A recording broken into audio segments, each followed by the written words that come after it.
세상이 알지 못해도 주님이 기억하시는 예배, 우리들의 성령에 불타는 금요일, 우물금에 오신 여러분들을 환영합니다. 샬롬, 반갑습니다. 한 주간 잘 지내셨지요? 어떠신가요? 이번 한 주는 꼭 승리하고 사시겠다고 결단하신 것처럼 잘 이루셨나요? 우리가 마음대로 그렇게 잘 안 되는 것 같습니다. 그럼에도 불구하고 우리가 끊임없이 노력하는 것은 주님께서 우리에게 많은 것을 허락하셨고 또 그렇게 달려나갈 수 있을 만한 놀라운 기회를 우리에게 부어주셨기 때문이라고 생각을 합니다. 이번 한 주도 웨슬리 목사님 말씀을 굳게 붙잡고 열심히 주님의 그 거룩함에 이르는 순간까지 달려나갈 수 있는 우리 모두가 되길 간절히 바랍니다. 오늘 말씀의 제목은 완전에 대하여입니다. 완전에 대하여. 완전 정말 중요하죠. 정말 중요한데 잘 모르는 부분들이 많이 있는 것 같습니다. 오늘 웨슬리 목사님은 완전에 대해서 어떻게 이야기하고 있는지 이 부분에 대해서 우리가 좀 살펴보고 어떻게 우리가 살아야 될지 한번 생각해보는 귀한 시간 되길 간절히 바랍니다. 말씀 보죠. 말씀 히브리서 6장 1절부터 2절 말씀입니다. 그러므로 우리가 그리스도의 도의 초보를 버리고 죽은 행실을 회개함과 하나님께 대한 신앙과 세례들과 안수와 죽은 자의 부활과 영원한 심판에 관한 교훈의 털을 다시 닦지 말고 완전한 대로 나아갈지니라.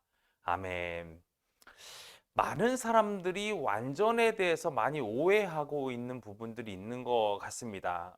웨슬리 목사님 때에도 이 부분에 대해서 많은 사람들이 오해를 하고 있었기 때문에 1784년에 꽤 오래됐죠.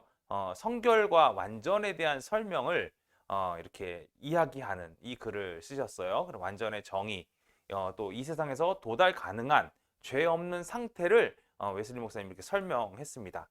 그러면서 죄에 대한 정의를 다시 새롭게 내렸다는 점에서 이 글에 대해서 우리가 매우 새롭게 바라볼 필요가 있을 것 같아요. 죄가 어떤 것인가? 우리는 항상 이런 얘기를 합니다.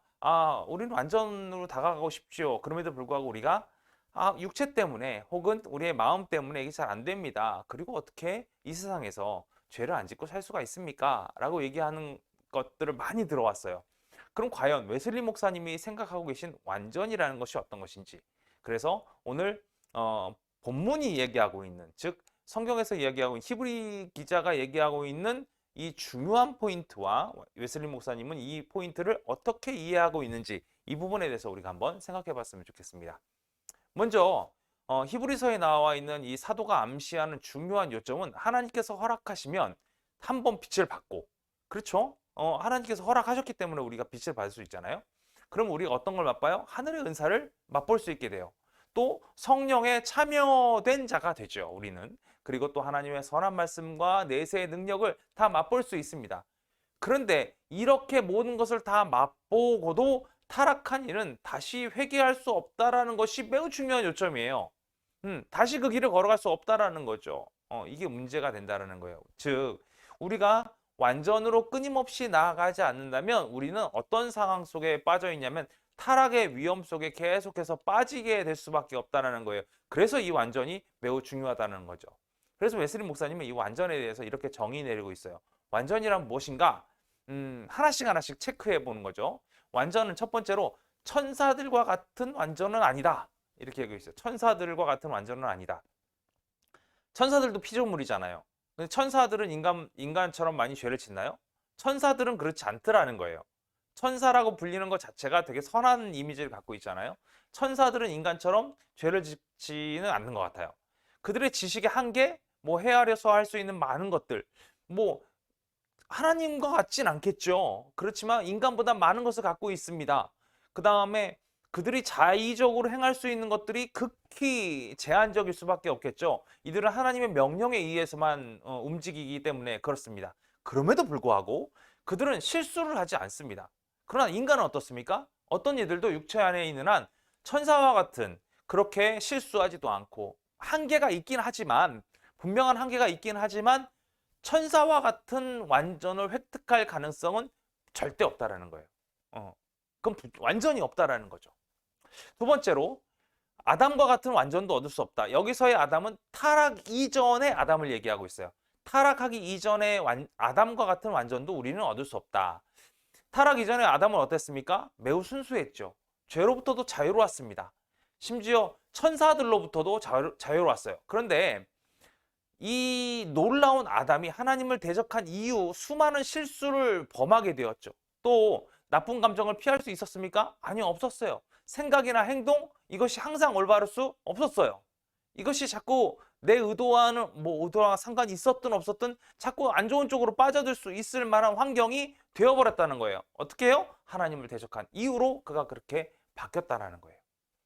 그렇다면 인간으로서의 최상의 완전은 무엇일까? 아까 천사 같은 완전도 안 되고 사람 같은 완전도 우리가 이룰 수 없다고 하면 인간으로서의 최상의 완전, 무지와 수많은 결함들을 배제할 수 없는 상태의 완전이라고 보는 거죠.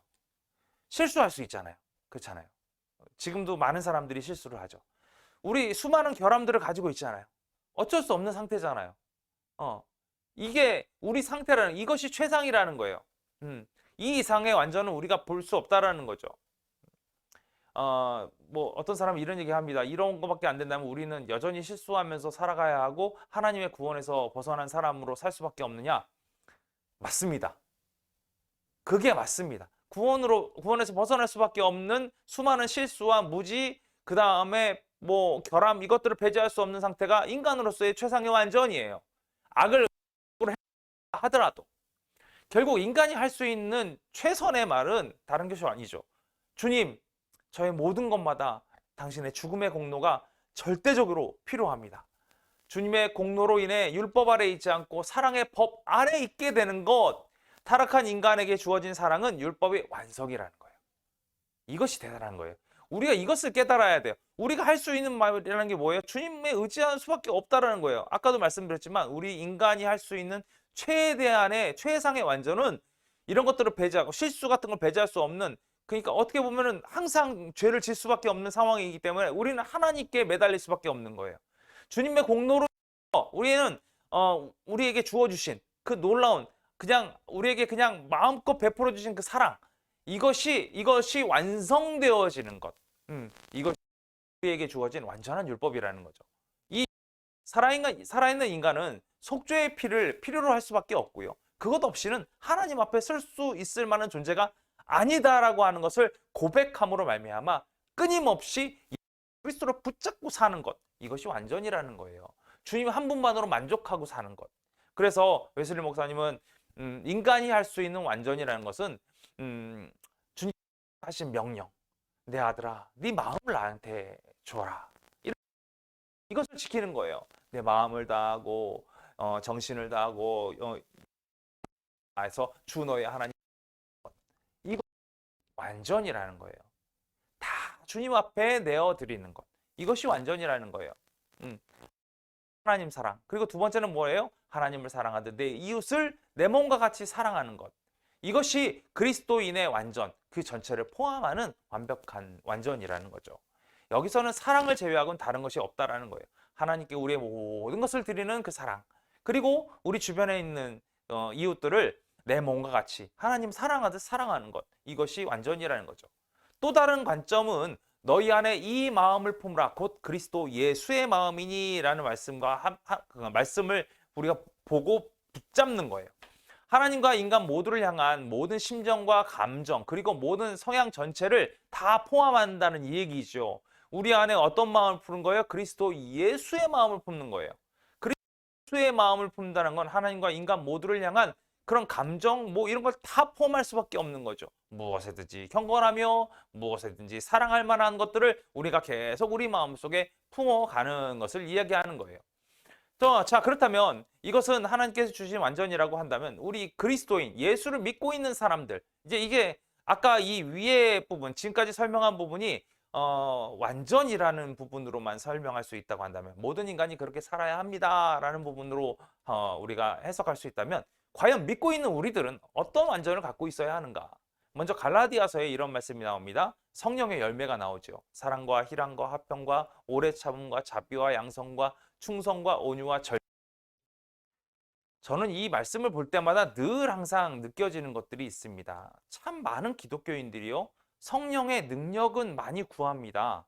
그러나 성령의 열매를 완전해서 이 갈라디아서 말씀을 웨슬리 목사님이 가장 먼저 적용한 이유는 다른 것에 있는 것 같지는 않습니다. 왜냐하면 우리가 말씀을 가만히 보면 이 성령의 열매, 이 9가지 열매는 세상에 어떤 것도 금할 것이 없다라고 얘기하고 있어요. 즉 나는 사랑의 열매를 맺었어. 나는 다 끝났어. 이게 아니라는 거예요. 이것을 어떤 것도 금할 것이 없다는 것은 우리 모두가 이 9가지 열매를 어떻게 해야 된다는 거예요? 맺고 살아야 한다는 거예요. 이것이 완전이라는 거예요. 사랑과 희락과 화평과 오래 참음과 자비와 양성과 충성과 온유와 절제. 사랑은 있는데 절제가 안 돼요. 문제가 생기죠. 정말로 오래 참을 줄 알아요. 그런데 화평할 줄 몰라요. 문제가 생기죠. 이런 것이 큰 문제라는 거예요. 이 문제를 넘어서지 못하면 안 된다는 거예요. 우리는 성령의 능력을 바라보고 사는 사람이 아니라 성령의 열매를 바라보고 사는 사람이어야 한다는 거죠. 두 번째는 에베소서 말씀입니다. 하나님을 따라 의와 진리의 거룩함으로 지으심을 받은 새 사람을 입으라 이렇게 얘기하고 있어요. 하나님을 따라 의와 진리의 거룩함으로 지으심을 받은 새 사람을 입으라. 그러니까 하나님의 도덕적 형상이 의와 진리의 거룩함 안에 있다라는 거죠. 하나님의 도덕적 형상이 어디에 존재하냐면 의와 진리의 거룩함 안에 있다는 것을 이 에베소서 말씀 가운데 알 수 있게 되는 거예요. 문제는 뭐냐? 이 도덕적 형상이라는 것은 인간이 타락함과 동시에 완전히 파괴된 거예요. 우리 안에 도덕적 형상은 이제 남아있지 않습니다. 그렇다면 우리가 도덕적 형상을 회복할 수 있다는 건 그리스도 예수 안에서가 아니면 우리는 회복할 수 없다라는 것을 이야기하고 있는 거죠. 즉 우리가 완전함을 유지할 수 있다는 건 이 도덕적 형상이 우리 안에 존재하게 하는 것이 완전이라고 한다면 우리는 예수 그리스도 안에서 이것을 회복해야만 완전해질 수 있다는 것을 이번 에베소서 말씀에서는 알 수 있게 된다는 거예요. 베드로도 이렇게 얘기하고 있죠. 오직 너희를 부르신 거룩한 이처럼 너희도 모든 행실에서 거룩한 자가 되라. 너희를 부르신 거룩한 이처럼 너희도 모든 행실에서 거룩한 자라 되라. 이게 무슨 얘기냐면 우리 안에 거룩함을 회복한다는 것처럼 우리 행실이 거룩한 자이기 때문에 외적의 거룩함도 필요하다는 거예요. 즉 거룩함이라는 것은 내적과 외적의 거룩함이 존재한다는 것이고 완전이라고 한다는 것은 내적과 외적의 거룩함을 다 회복한 사람이 완전한 사람이 될 수 있다는 거죠. 데살로니가전서 5장에도 평강의 하나님이 친히 너희를 온전히 거룩하게 하시고 또 너희의 온 영과 혼과 몸이 우리 주 예수 그리스도께서 강림하실 때에 흠없게 보존되기를 원하노라 이렇게 얘기하고 있어요. 즉 우리의 온 영과 또 혼과 몸이 흠없게 보존되기를 원한다. 우리를 완전하게 뭐하게 하시길 원하는 거예요? 내 영이 거룩하게 되는 걸 원하시고 내 혼이 거룩하게 되는 걸 원하시고 내 몸이 거룩하게 되는 걸 원하셔서 이것이 예수 그리스도께서 강림하실 때 흠없게 보존되길 원한다라는 거예요. 완전이라는 건 이런 거예요. 내 영만 거룩해지면 안 되는 거예요. 내 혼만 거룩해지면 안 되는 거예요. 내 몸까지 다 거룩해진 상태, 이 상태가 완전한 상태라고 이야기하고 있는 거죠. 로마서는 어떻게 얘기하고 있습니까? 그러므로 형제들아 내가 하나님의 모든 자비하심으로 너희를 권하노니 너희 몸을 하나님이 기뻐하시는 거룩한 산 제사로 드리라. 이는 너희의 드릴 영적 예배니라. 이렇게 얘기하고 있어요. 즉 우리 전체가 어떻게 되는 거예요? 하나님께 드려지게 될 때 이때 우리는 완전해진다라고 얘기할 수 있다라는 거죠. 베드로전서에도 예수 그리스도로 말미암아 하나님이 기쁘게 받으실 신령한 제사를 드릴 거룩한 제사장이 될지니라라고 2장 5절에 말씀하고 있잖아요. 자, 우리가 우리 전체를 다 드렸어요. 자, 이제 다 드렸으니까 우리 다 끝난 거 아닙니까? 이제 내 생각과 말과 행동을 어떻게 하라는 거예요? 주님 앞에 드리라는 거예요. 다 드리는 걸 우리 몸만 드렸다고 끝나는 것이 아니라는 거예요. 즉 이 얘기는 뭐냐면 우리가 구원받은 백성, 우리의 영과 혼과 육이 모두 구원받은 백성, 이 부분으로 완전하게 된다는 것은 결국에는 주님께서 우리를 구원하시기 위해서 십자가에 달려 돌아가셨다는 그 구체적인 목적, 즉 예수님께서는 그의 백성을 죄에서 구원하시기 위해 구원하시기 위해 그 놀라운 것들을 다 이루셨고 그렇기 때문에 우린 구원받은 거 아닙니까? 즉 결국엔 우리는 뭐로부터 구원받은 거예요? 모든 죄로부터 구원받았다라는 거예요. 그런 이 모든 죄로부터 모든 죄의 굴레로부터 다 구원받았다. 이것은 완전이라는 다른 표현이라는 거죠. 이 완전이라는 다른 표현을 우리가 좀 잘 이해할 필요가 있어요. 생각해 보세요. 아담이 죄로 인해 타락했습니다. 아담이 죄로 인해 타락했고 우리는 죄로 인해 우리 안에 사망이 들어왔어요.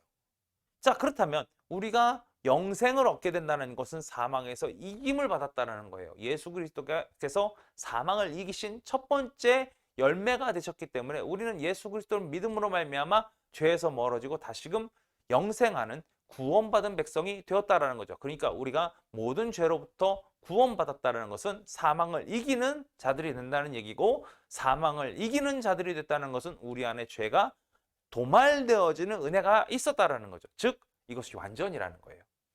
여러분, 다른 것이 완전이 아닙니다. 우리 안에 모든 죄가 사라져가는 것, 이것이 완전이에요.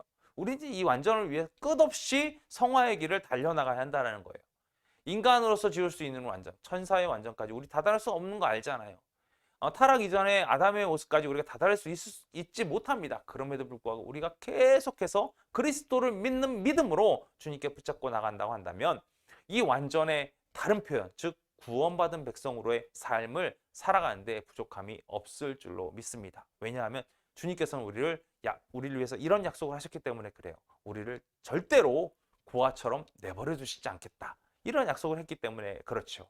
여러분, 완전으로 달려나가는 우리 우불금 식구들 다 되었으면 좋겠습니다. 그래서 완전을 붙잡는, 그리스도인의 완전을 붙잡는 우리들의 모습이 되었으면 좋겠습니다. 말씀을 통해서 계속해서 우리에게 알려주고 계시듯이 우리의 영과 육과 혼이 주님 앞에 온전히 드려지는, 온전한 제사로 드려지는 그런 귀한 은혜 있는 우리 우불금 식구들 다 되길 간절히 바라고요. 그럼 다음 시간에 또 다른 은혜로 만날 때까지 안녕.